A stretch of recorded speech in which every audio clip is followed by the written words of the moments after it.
Good morning guys. आज हम सीखेंगे spoken English.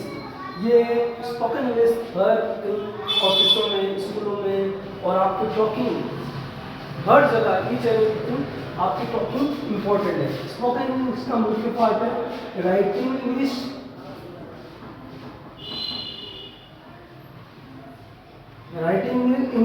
And spoken English.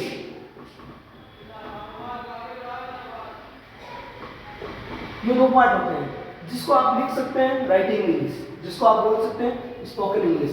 इसमें मेन मुख्य इंग्लिश होती है स्पोकन इंग्लिश। इसका पार्ट ये है कि हम हर कहीं बोल सकते हैं, हर कहीं लिखने की हमें आवश्यकता नहीं होती, लेकिन हमें बोलने की आवश्यकता हर जगह रहती है। और इस प्रकार हम देखेंगे कि spoken English more important English for our life is spoken English. Spoken English must है। इसको आप हर कहीं बोल सकते हैं, लिख सकते हैं, बता सकते हैं और अपने प्रयोग में ला सकते हैं।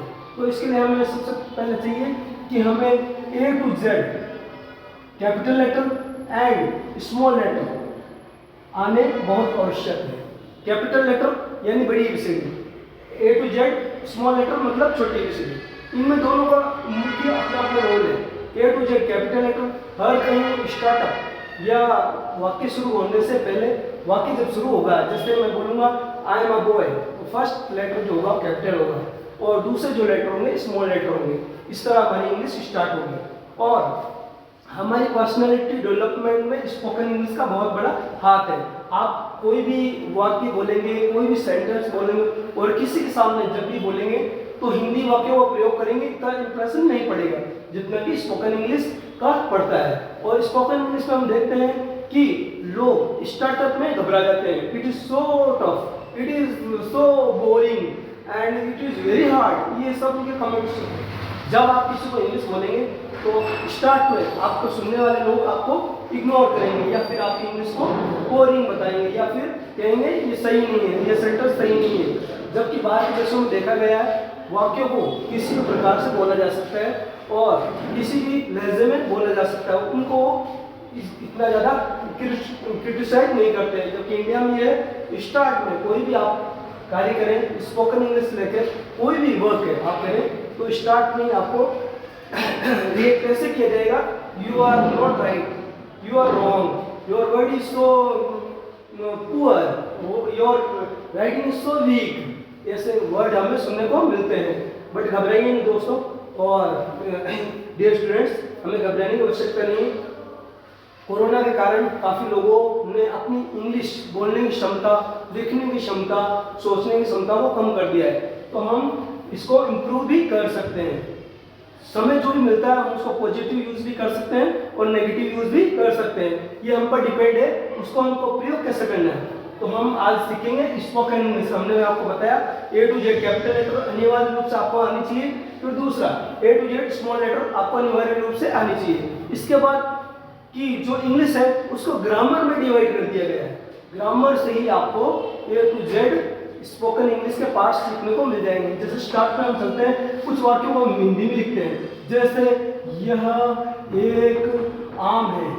जैसे सिंपल सा वाक्य है, इसको हम इंग्लिश में कन्वर्ट करेंगे। तो ये यहाँ पर देखने को है एक वचन का वाक्य है, एक वचन वाक्य है और दिस दैट के प्रयोग हम सीख रहे हैं। दिस मतलब यह और दैट मतलब वह, ये दोनों वाक्य एक वचन के हैं। इसमें हम देखते हैं यह, ये भी एक वचन का वाक्य है और वह, ये भी एक वचन का वाक्य है।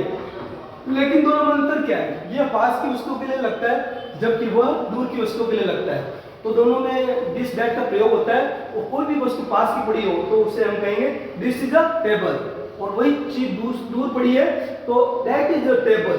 Okay, understood. ये छोटा सा अंतर है। हम इंग्लिश को सीखने का पहला प्रयास है, जो हम पहला कदम बढ़ाते हैं, उसमें हमने देखा था कि मैंने आपको बताया था A to Z capital letter और स्मॉल लेटर इंपॉर्टेंट है। उसके बाद हम दिस दैट का प्रयोग सीखेंगे।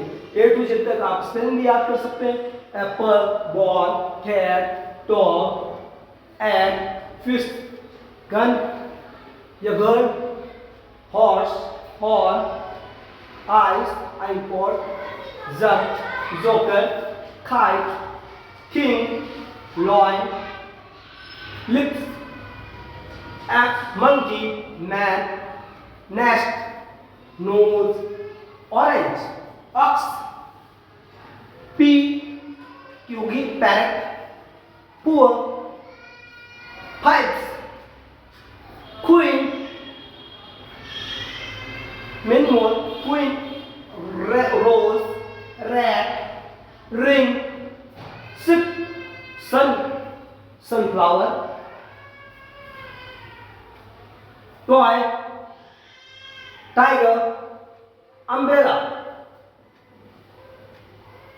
until, unity, yak, young, your, you, zoo, zebra, many more.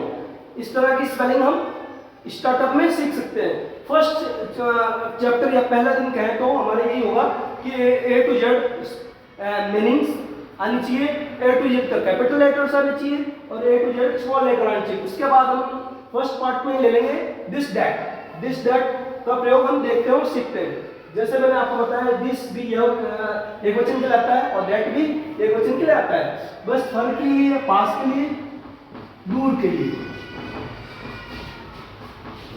ठीक है, यही फर्क है और कोई फर्क नहीं रहेगा।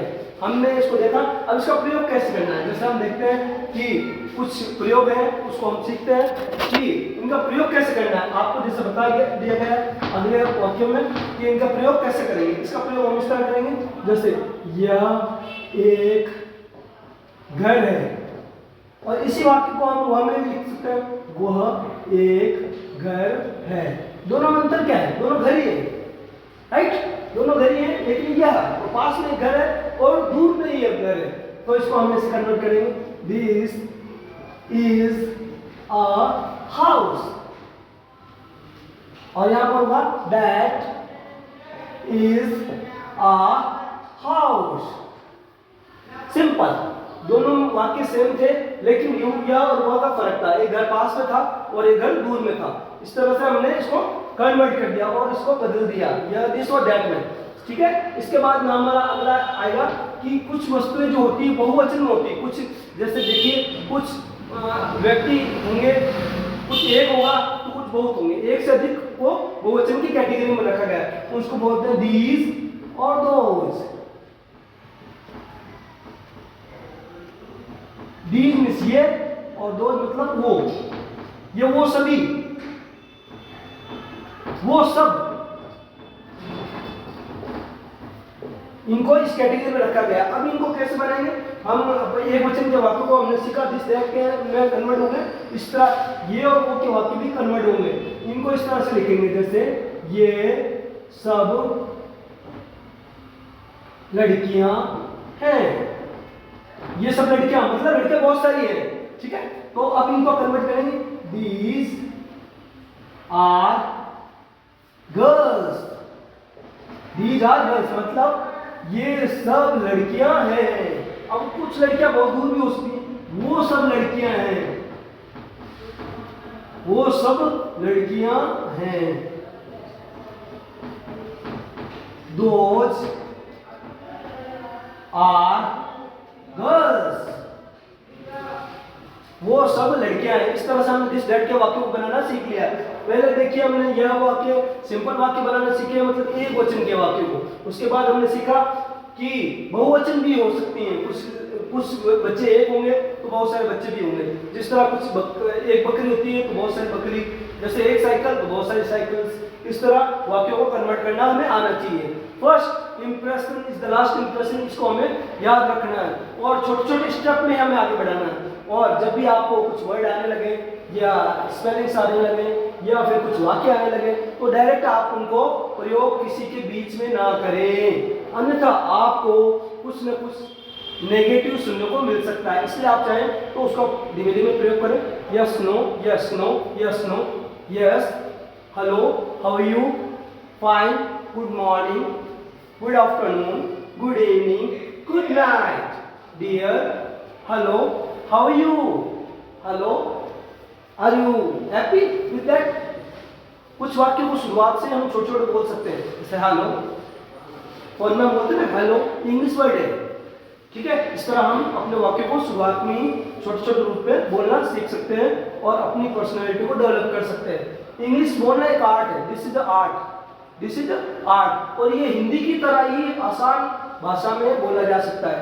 हम हिंदी को किस तरह आसानी से बोल पाते हैं, जबकि फॉरेनर बाहर के लोग इतनी अच्छी हिंदी नहीं बोल पाते हैं, और जबकि वो इंग्लिश बहुत अच्छी बोल पाते हैं, लेकिन हमारी इंग्लिश इतनी इम्प्रूव नहीं होती। क्यों?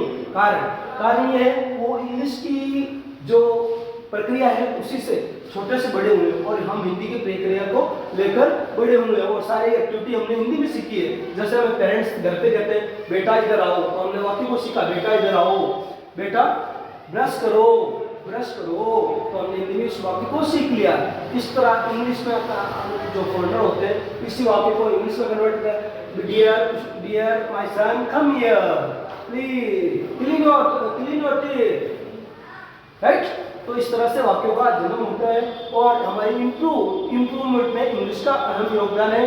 अगले चैप्टर में या अगले सेशन में आपको बताया जाएगा इन वाक्यों के अलावा ग्रामर कितनी इंपॉर्टेंट